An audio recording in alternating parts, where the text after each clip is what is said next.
ગઈકાલે અયોધ્યામાં રામ મંદિરની પ્રાણ પ્રતિષ્ઠા મહોત્સવ બાદ આજે ગુજરાત પ્રદેશ ભાજપ ફરી લોકસભા ચૂંટણીના કાર્યમાં સક્રિય બની ગયો છે. રાજકોટ સહિત ગુજરાતની તમામ 26 બેઠકોમાં મધ્યસ્થ ચૂંટણી કાર્યાલયો શરૂ કરવામાં આવ્યા છે. ચૂંટણી કાર્યાલયના ઉદ્ઘાટન કરવા રાષ્ટ્રીય અધ્યક્ષ જેપી નડ્ડા ગુજરાત આવી પહોંચ્યા હતા. ઉલ્લેખનીય છે કે આ તમામ 26 લોકસભા બેઠક પર ઉમેદવાર પસંદગી નથી થવા પામી. એ પહેલા ભાજપના નિશાન કમળને ઉમેદવાર બનાવી તમામ 26 બેઠક પર ભાજપને 5 લાખની જંગી લીડ સાથે જીતાડવાના નારા સાથે કાર્યાલય ખુલ્લા મૂકવામાં આવ્યા છે. આ સમયે કાર્યકર્તા સાચું બળ હોવાનું કહી વજુભાઈ વાળાએ જણાવ્યું, ગુજરાત વિધાનસભામાં 1માંથી 156 સુધી પહોંચી ગયા છીએ અને હજુ વિકેટો પડવાની છે. કર્ણાટકના પૂર્વ રાજ્યપાલ વજુભાઈ વાળાએ કાર્યકર્તાઓને કહ્યું કે હું સામાન્ય કાર્યકર હતો અને રહીશ.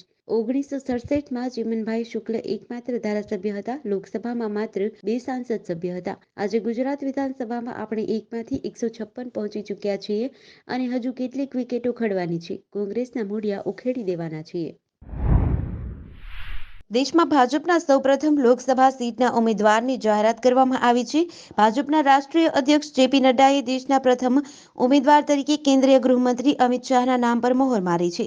તેમજ નડ્ડાએ અમિત શાહે ગાંધીનગરમાં શાહના કાર્યાલયનું પણ ઉદ્ઘાટન કર્યું છે. સાથે જ ગુજરાતની અન્ય 25 બેઠકના કાર્યાલયનું વર્ચ્યુઅલ ઉદ્ઘાટન કર્યું છે. ગુજરાતની 25 સીટ પર ભાજપના ઉમેદવારની જાહેરાત વગર જ લોકસભા કાર્યાલય ખોલવામાં આવ્યા છે. ગાંધીનગર લોકસભા બેઠક માટે ભાજપનું કાર્યાલય ખોલવામાં આવ્યું છે. લોકસભા ચૂંટણીમાં ભાજપના શંખનાદમાં ગુજરાત પ્રથમ રાજ્ય બન્યું છે. નડ્ડા ગાંધીનગર લોકસભા કાર્યાલયના ઉદ્ઘાટનમાં હાજર રહ્યા હતા. ગુજરાતમાં સાથે 26 લોકસભા સીટના ભાજપના કાર્યાલયોનું ઉદ્ઘાટન કરવામાં આવ્યું છે. જેપી નડ્ડાએ જણાવ્યું હતું કે બોલો જય શ્રી રામ, જય શ્રી રામ. લોકસભા ચૂંટણી માટે ગુજરાતની 26 બેઠક માટે તમામ જગ્યાએ કાર્યાલયના શ્રી ગણેશ કર્યા છે. મોરબી ઝૂલતો પુલ દુર્ઘટના પીડિત પરિવારોની જાહેર હિતની અરજી બાદ વડોદરા દુર્ઘટના પીડિત પરિવારોની સુપ્રીમ કોર્ટમાં રીટ પિટિશન દાખલ કરવામાં આવી છે. એડવોકેટ ઉત્કર્ષ દવે મારફતે પીડિતોની રીટ સુપ્રીમ કોર્ટમાં દાખલ કરાઈ છે. વડોદરા દુર્ઘટનાના પીડિત પરિવારો એકત્રિત થઈ પહોંચ્યા છે. સુપ્રીમ કોર્ટ કાયદા પ્રમાણે ભારે વળતર ચૂકવવા સ્કૂલના જવાબદાર વીએમસી કમિશનર, વડોદરા કલેક્ટર અને સ્કૂલના ટ્રસ્ટીઓ અને આચાર્ય સામે પગલાં લેવા માંગ કરાઈ છે. વીએમસી અને કોન્ટ્રાક્ટર વચ્ચે સાંઠગાંઠ હોવાની રજૂઆત કરી છે. પેડલ બોટની પરવાનગીમાં આરોપીઓ એન્જિન બોટ ચલાવતા હતા. વીએમસીની બેદરકારીની રજૂઆત કરવામાં આવી છે. સુપ્રીમ કોર્ટમાં વીએમસીના કમિશનર વિનોદ રાવે નોટરાઇઝ ડોક્યુમેન્ટ રજૂ કર્યા છે. કલેક્ટરે એનઓસી કેવી રીતે આપી તે સવાલ છે. અધિકારીઓની બેદરકારીથી માનવસર્જિત દુર્ઘટના સર્જાઈ છે. અયોધ્યામાં રામલલ્લાની પ્રાણ પ્રતિષ્ઠા પછી મંગળવાર 23 જાન્યુઆરીએ મંદિરમાં જાહેર જનતા માટે દર્શન શરૂ થઈ ગયા છે. રાત્રે 3 વાગ્યાથી જ દર્શન માટે શ્રદ્ધાળુઓની ભીડ જામી છે. રામલલ્લાના દર્શન માટે અનેક રાજ્યોથી લોકો આવ્યા છે. મંદિરના ગેટ જેવા ખુલ્યા કે લોકો પહેલા અંદર જવા માટે ધક્કામુક્કી કરવા લાગ્યા. શરૂઆતમાં મેનેજમેન્ટ તંત્ર ભીડ સામે લાચાર જોવા મળ્યું.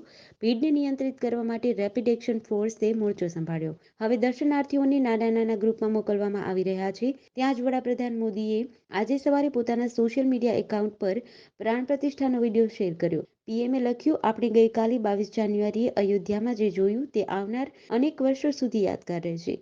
અયોધ્યાના ધર્મપથ પર સવારથી શ્રદ્ધાળુઓની ભીડ જોવા મળી છે. રામનગરીમાં બિહાર, છત્તીસગઢ, રાજસ્થાન, મધ્યપ્રદેશ, ઓરિસ્સા, કર્ણાટક, દિલ્હી, ઉત્તરાખંડ સહિત અનેક રાજ્યોમાંથી લોકો રામલલ્લાના દર્શન માટે પહોંચી રહ્યા છે. અમેરિકાના શિકાગોમાં 2 અલગ-અલગ ઘરમાં કરવામાં આવેલ ફાયરિંગમાં 7 લોકોના મોત થયા છે. અમેરિકાની પોલીસે મંગળવારે જણાવ્યું હતું કે ફાયરિંગની બંને ઘટનાઓ શિકાગો નજીક ઇલિનોઇસના જોલિયટમાં વેસ્ટ એકર્સ રોડ વિસ્તારના 2 ઘરોમાં બની છે. અમેરિકન પોલીસનું કહેવું છે કે તેઓ હુમલાખોરને શોધી રહ્યા છે. હુમલાખોર મૃત્યુ પામેલા લોકોના પરિવારને પહેલેથી જ ઓળખતો હતો. પોલીસે કહ્યું કે હજુ સુધી એ સ્પષ્ટ નથી થયું કે આરોપીઓએ લોકોની હત્યા શા માટે કરી. જોકે પોલીસને શંકા છે કે તમામ મૃતકો એક જ પરિવારના સભ્યો છે. હુમલો કરનારની ઓળખ 23 વર્ષીય રોમિયો નેન્સ તરીકે થઈ છે. ઘટનાને અંજામ આપ્યા બાદ તે ફરાર થઈ ગયો હતો. પોલીસના જણાવ્યા અનુસાર આરોપી નેન્સ લાલ રંગની ટોયોટા કેમરી ગાડી ચલાવી રહ્યો છે. તેની પાસે હથિયાર છે અને તેને ખતરનાક જાહેર કરવામાં આવ્યો છે. પોલીસે લોકોને તેના વિશે જાણ કરવા અપીલ કરી છે. રાજકોટના અધ્યાપકે શહેરના આજી ડેમ પાસે ભરાતી રવિવારી બજાર પર વિશ્લેષણ કરતું રિસર્ચ પેપર તૈયાર કર્યું છે. જેમાં મહિનામાં માત્ર 4 રવિવાર ભરાતા આ બજારનું અંદાજે 12 કરોડનું ટર્નઓવર હોવાનું સામે આવ્યું છે. અહીં 2700 જેટલા વેપારીઓ કે જેઓ સેકન્ડ હેન્ડ વસ્તુઓ સસ્તા દરે વેચે છે, જે લોકોને નવી વસ્તુનો જ અહેસાસ કરાવે છે. 7.5 લાખ ફૂટમાં પથરાયેલી આ રવિવારી બજારમાં 40 વર્ષથી વેપારથી ધમધમી રહ્યું છે. અધ્યાપકોનું આ રિસર્ચ પેપર યુજીસી કેર લિસ્ટમાં સ્થાન પામ્યું છે. ભારત સરકારના શિક્ષણ મંત્રાલય દ્વારા ગ્રીન કેમ્પસ અંગે સંશોધન કરવા માટે અધ્યાપકની રિસોર્સ પર્સન તરીકે નિમણૂક કરવામાં આવી હતી. રાજકોટના અધ્યાપક ડોક્ટર હિરેન મહેતા કે જેઓ છેલ્લા 12 વર્ષથી વધુ સમયથી શિક્ષણ ક્ષેત્રે જોડાયેલા છે અને રાષ્ટ્રીય આંતરરાષ્ટ્રીય કક્ષાએ 15થી વધુ રિસર્ચ પેપર તૈયાર કર્યા છે. અધ્યાપકે રાજકોટના રવિવારી બજાર પર સંશોધન કરી રિસર્ચ પેપર રજૂ કર્યું છે.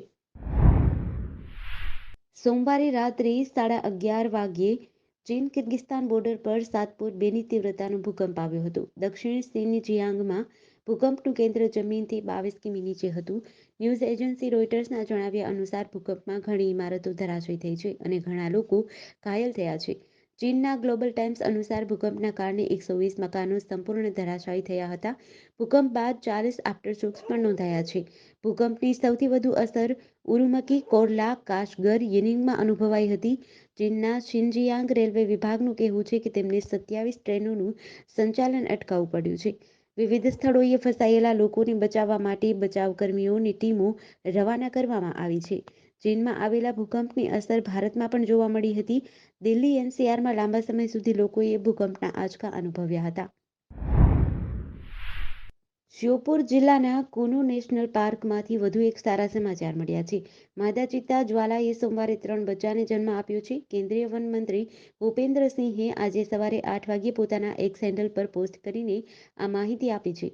આ પહેલા જ્વાલાએ 27 માર્ચ 2023ના રોજ 4 બચ્ચાને જન્મ આપ્યો હતો. આ દરમિયાન 3 જાન્યુઆરીએ માદા ચિત્તા આશાએ 3 બચ્ચાને જન્મ આપ્યો હતો. કુનુ નેશનલ પાર્કના ડીએફઓ આર થિકુરાલે જણાવ્યું હતું કે 17 સપ્ટેમ્બરે નામિબિયાથી 8 ચિત્તા લાવવામાં આવ્યા હતા. માદા ચિત્તા જ્વાલાએ અગાઉ 4 બચ્ચાને જન્મ આપ્યો હતો, જેમાંથી 3ના મોત થયા છે. એક બચ્ચું સંપૂર્ણપણે સ્વસ્થ છે. થિકુરાલે કહ્યું કે સોમવારે જન્મેલા 3 બચ્ચા સંપૂર્ણ સ્વસ્થ છે. વન વિભાગનો સ્ટાફ તેમના પર નજર રાખી રહ્યું છે.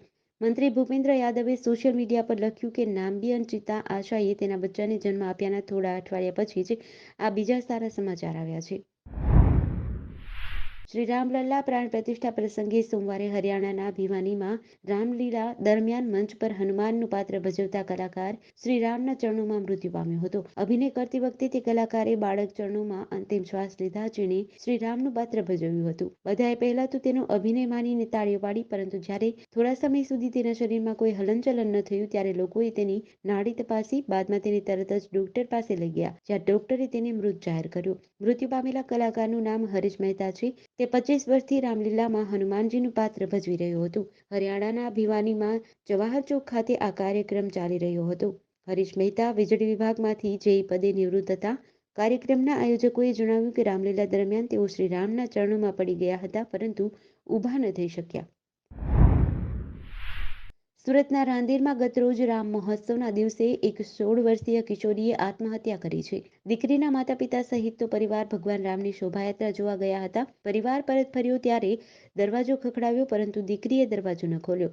તેથી આસપાસની બારીમાં પરિવારે નજર કરી તો દીકરી લટકતી હાલતમાં જોવા મળી હતી. હાલ તો પોલીસે અકસ્માતી મોતનો ગુનો નોંધી આગળની કાર્યવાહી હાથ ધરી છે. મૂળ ઉત્તર પ્રદેશના મોતીલાલ પાલ પરિવાર સાથે રાંદેર વિસ્તારમાં આવેલા પ્રશાંતનગરમાં રહે છે. તેમના પરિવારમાં પત્ની, એક દીકરી અને 2 દીકરા છે. પિતા ફર્નિચરનું કામ કરી પરિવારનું ગુજરાન ચલાવે છે. એકની એક દીકરી એવી રાધિકા હતી જે ધોરણ 7માં અભ્યાસ કરતી હતી. ગતરોજ રાતે માતા-પિતાના સહિતનો પરિવાર ભગવાન રામની શોભાયાત્રા જોવા ગયા હતા. કિશોરીએ ઘરે એકલી હતી તે દરમિયાન આ પગલું ભર્યું હતું. વલસાડની જીએમઈઆરએસ સિવિલ હોસ્પિટલના 70થી વધુ તબીબો પડતર માંગણીઓને લઈને વારંવાર રજૂઆત કરવા છતાં કોઈ નિરાકરણ ન આવતા છેવટે રેસિડેન્ટ ડોક્ટરો હડતાલ પર ઉતર્યા છે. આગામી દિવસોમાં માંગણી સંતોષવામાં નહીં આવી તો આંદોલન વધુ ઉગ્ર બનવાની ચીમકી જારી છે. રેસિડેન્ટ ડોક્ટરોને આપવામાં આવતું સ્ટાઇપેન્ડમાં ઘટાડો કરવામાં આવ્યો છે, જેને લઈને ડોક્ટરો ઘણી વખત સંબંધિત વિભાગના અધિકારીઓને રજૂઆત કરી ચૂક્યા છે અને લેખિત ઓર્ડર કરાવ્યો હોવા છતાં સ્ટાઇપેન્ડ કાપીને પગાર ચૂકવવામાં આવતા તબીબોને હડતાલ ઉપર ઉતરવાની નોબત આવી છે. હડતાલને લઈને ઇમરજન્સી સહિતની સેવાઓ ઉપર મોટી અસર પડશે. મહુવાના વાડી ફળિયામાં આવેલા એક અનાજ કરિયાણાની દુકાનમાં આજરોજ સવારે આગની ઘટના બનતા અફરાતફરી મચી હતી. બારડોલી ફાયર વિભાગની ટીમ તાત્કાલિક સ્થળ પર પહોંચી પાણીનો મારો ચલાવી આગ પર કાબૂ લીધો હતો. બનાવને પગલે સ્થળ પર લોકોના ટોળેટોળા એકઠા થયા હતા. સુરત જિલ્લાના વધુ એક આગની ઘટના સામે આવી છે. સુરત જિલ્લાના મહુવાના વાડી ફળિયામાં અનાજ કરિયાણાની દુકાનમાં સવારે અગમ્ય કારણોસર આગ લાગી હતી, જેને કારણે ભાગદોડ મચી હતી. ઘટનાની જાણ બારડોલી ફાયર વિભાગને કરવામાં આવતા ફાયર સ્ટાફ ઘટના સ્થળે દોડી ગયો હતો. 2 કલાકની જહેમત બાદ આગ પર કાબૂ મેળવ્યો હતો. આ ઘટનામાં કરિયાણાની દુકાનના માલિકને લાખો રૂપિયાનું નુકસાન વેઠવાનો વારો આવ્યો છે. જોકે આગ લાગવાનું કારણ હજુ સુધી જાણી શકાયું નથી.